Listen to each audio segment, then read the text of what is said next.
Hello everyone, welcome back to dear sister channel. आज मैं आपको डेली यूज़ होने वाले इंग्लिश के छोटे छोटे वर्ड्स की मीनिंग बताऊंगी। नंबर 1, जैसे कि अगर आपको कहना है किसी से कि फिर से सोचो या दोबारा सोचो, आप कहेंगे think again. Think again, again मतलब होता है फिर से या दोबारा। थिंक का मतलब होता है सोचना। थिंक अगेन, फिर से सोचो या दोबारा सोचो। लेकिन अगर आपको कहना है किसी से 2 बार सोचो, जैसे कि हम लोग बोलते हैं अपनी लाइफ में, डेली लाइफ में, कि ये काम करने से पहले 2 बार ज़रूर सोचो, तो 2 बार सोचने के लिए आप यूज़ करेंगे word think twice. Think twice. अगला है नंबर 3, लेट्स मीट। और लेट्स मीट का मतलब होता है चलो मिलते हैं, चलो मिलते हैं, लेट्स मीट। नेक्स्ट है नंबर 4, रिफ राफ। रिफ राफ। और रिफ राफ का मतलब होता है ऐसी वैसी, ऐसी वैसी, रिफ राफ ऐसी वैसी। ओके, लेट्स मीट, चलो मिलते हैं। थिंक ट्वाइस, 2 बार सोचो। थिंक अगेन, फिर से सोचो। रिफ राफ, ऐसी वैसी, ऐसी वैसी, रिफ राफ। नेक्स्ट है नंबर 5, जब आपको कहना है किसी से कि कभी कभी, आपसे कोई कहता है कि आप वहाँ जाते हो, आपने कहा कभी कभी या कभी कभार, आप कहेंगे ऑफ एंड ऑन। ध्यान रखिएगा, इस ऑफ में 2 F लगेंगे। ऑफ एंड ऑन यानी कि कभी कभी या कभी कभार। ठीक है, कभी कभार या कभी कभी। नेक्स्ट है number 6, switch on the light. जब आपको कहना होता है कि लाइट जला दो, लाइट जला दो, आप कहेंगे स्विच ऑन द लाइट। लेकिन अगर आपको कहना है कि लाइट बुझा दो, तो आप लोग कमेंट करके बताइएगा कि आप क्या कहेंगे। लाइट बुझा दो, ठीक है। तो लाइट जला दो के लिए आप कहेंगे switch on the light. Switch on the light, light जला दो। लाइट बुझा दो की इंग्लिश आप बताइएगा कमेंट करके। अगला है, नेक्स्ट है ईट वेल। नंबर 7, ईट वेल। आप सब जानते हैं ईट का मतलब होता है खाना, वेल का मतलब हो जाएगा अच्छी तरह या अच्छी, यानी कि अच्छे से खाओ। ठीक है, अच्छी तरह खाओ, ईट वेल। यहाँ पे टाइपिंग मिस्टेक है तो यहाँ पे अच्छी होगा, अच्छी तरह खाओ। नेक्स्ट है number 8, excuse me. Excuse me, इसका मतलब होता है मुझे माफ़ कीजिए, एक्सक्यूज़ मी। ठीक है, मुझे माफ़ कीजिए, excuse me. Of and on, कभी कभी। Switch on the light, light जला दो। ईट वेल, अच्छी तरह खाओ। एक्सक्यूज़ मी, मुझे माफ़ कीजिए। नेक्स्ट है number 9, keep silent. Keep silent, और इसका मतलब होता है चुप रहो या चुप रहें। आपको कहना है किसी से चुप रहें, आप कहेंगे कीप साइलेंट। चुप रहें, कीप साइलेंट। नेक्स्ट है number 10, see you again. See you again, और इसका मतलब होता है जब आप किसी से कह रहे होते हैं कि फिर मिलेंगे। ठीक है, फिर मिलेंगे, आप कहेंगे see you again. See you again, फिर मिलेंगे। नेक्स्ट है नंबर 11, जब आपको कहना होता है ये रहा, कोई सामान है या कुछ भी है, आपने कहा ये रहा, आप कहेंगे here it is. Here it is, here it is, ये रहा। ओके, हेयर इट इज़, ये रहा। सी यू अगेन, फिर मिलेंगे। कीप साइलेंट, चुप रहें या चुप रहो। नेक्स्ट है नंबर 12, आपको अगर कहना है किसी से, जब आपसे कोई पूछा है कि क्या चल रहा है, क्या चल रहा है, आपने कहा कुछ खास नहीं, कुछ खास नहीं, आप कहेंगे nothing special. Nothing special, nothing special, कुछ खास नहीं, कुछ खास नहीं।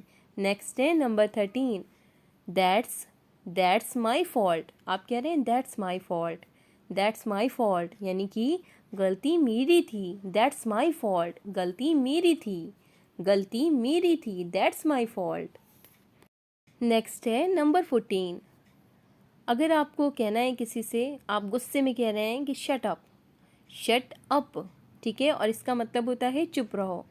जब आप किसी से गुस्से में कहते हैं कि चुप रहो, तब आप यूज़ करेंगे। नेक्स्ट है नंबर 15। नंबर 15 है जब आप, अब मैं आपको कुछ फ्रेजेस बता रही हूँ, इसमें कुछ वर्ड्स हैं और कुछ फ्रेजेस हैं। तो यहाँ पे मैं आपको बता रही हूँ put up with.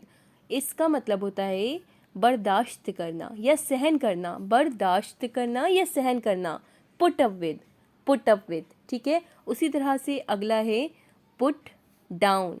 Put down का मतलब होता है लिख लेना, पुट डाउन। ठीक है, लिख लेना।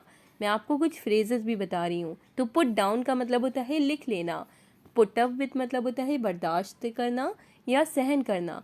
उसी तरह से पुट ऑन, देखिए पुट ऑन का 2 मतलब होता है। एक तो होता है जब कपड़े पहनने के लिए कहते हैं, ठीक है, कपड़ा पहनना, पुट ऑन मतलब होता है कपड़ा पहनना, या फिर जलाना, जलाना। जैसे कि मैंने कहा बल्ब जला दो, बल्ब जला दो, मैं कहूँगी पुट ऑन द बल्ब, ठीक है, क्योंकि पुट ऑन का मतलब जलाना भी होता है।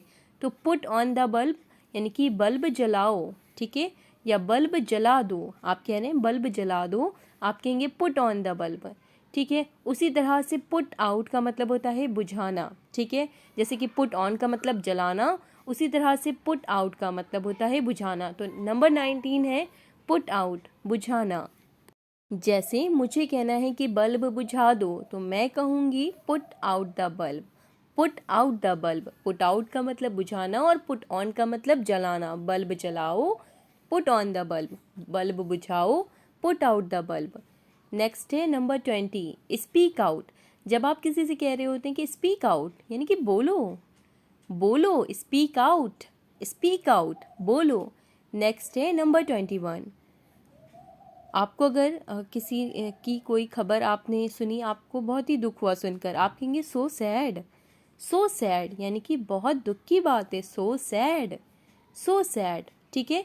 स्पीक आउट का मतलब बोलो, पुट आउट का मतलब बुझाना, पुट ऑन का मतलब जलाना या कपड़े पहनना।